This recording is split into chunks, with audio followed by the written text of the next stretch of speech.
എനിക്ക് എല്ലാ ജില്ലകളിലും വെച്ച് കുറച്ച് അധികം താളബോധമുള്ള ആൾക്കാരാണ് തൃശ്ശൂർ. നമുക്ക് ഇവിടെ തേക്കിൻകാട് നടക്കാൻ ഇറങ്ങിയ കുറച്ച് തൃശ്ശൂർ ഗടിയോളെ ഒന്ന് കാണാം കേട്ടോ. Good morning. നടക്കാൻ ഇറങ്ങിയതാണോ? അതെ. അപ്പൊ ഇന്നിപ്പോ ഇതൊരു ബുദ്ധിമുട്ടായോ? ആളുകളൊക്കെ ഉണ്ട് അടിപൊളി.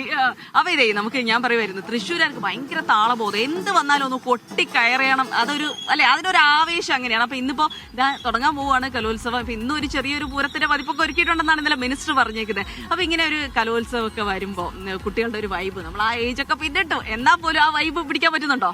ഞങ്ങക്ക് അധികം പ്രായമൊന്നും ആയിട്ടില്ല, അതുകൊണ്ട് ആ വൈബിൽ തന്നെയാണ് ഞങ്ങൾ പോയിക്കൊണ്ടിരിക്കുന്നത്. എൻജോയ് ചെയ്തിട്ടേ പോവുള്ളൂ. ഞങ്ങൾ ഈഗർലി വെയിറ്റ് ചെയ്തോണ്ടിരിക്കുക ഇതൊന്ന് സ്റ്റാർട്ട് ആവാനായിട്ട്. 24 വേദികളിൽ നിന്ന് ഉണരുന്നു.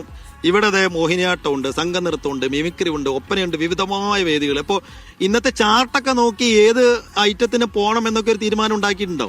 അങ്ങനില്ല, നല്ല കളർഫുൾ എവിടെ അവിടെ ഞങ്ങൾ കയറും.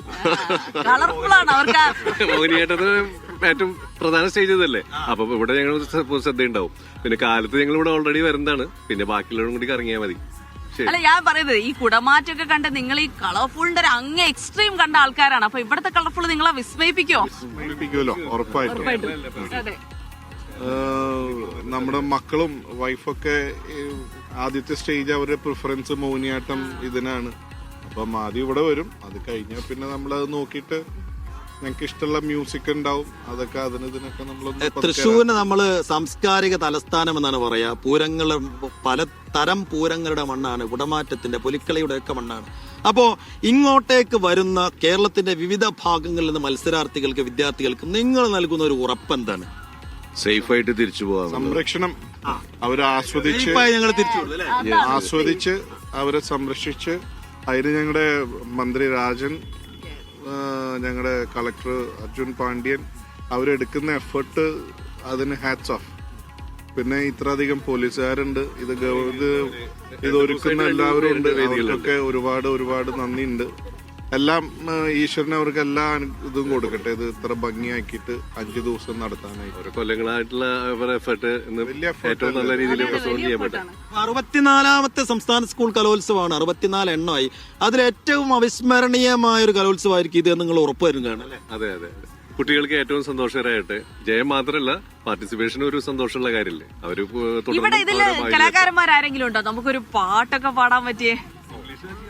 അപ്പൊ ഞങ്ങൾക്ക് അങ്ങനെ ലാംഗ്വേജ് ഒന്നും ഒരു വിഷയമല്ല, ഏത് ലാംഗ്വേജ് എടുക്കുന്ന നമുക്കൊന്ന് രണ്ടുപേരും ഇംഗ്ലീഷ്, റൈമാണോ? ഏതാ?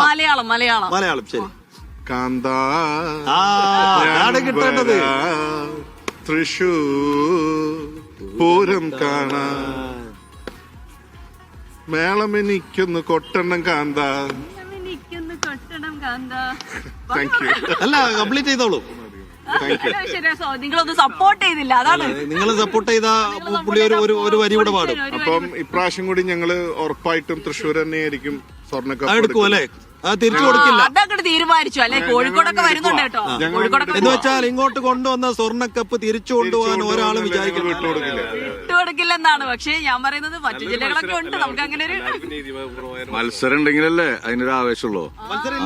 കാലിക്കറ്റും എറണാകുളം ഒക്കെ വന്നോട്ടെ, മത്സരിച്ച് കപ്പ് ഇവിടുന്ന് കൊണ്ടുപോകാൻ പറ്റും തോന്നുന്നില്ല. ഇല്ല, പിടിച്ചു വെക്കുവാണ്. ശക്തന്റെ മണ്ണിൽ നിന്ന് കപ്പ് എടുക്കാൻ പറ്റില്ലെന്ന് പറയുന്നുണ്ട്. അപ്പൊ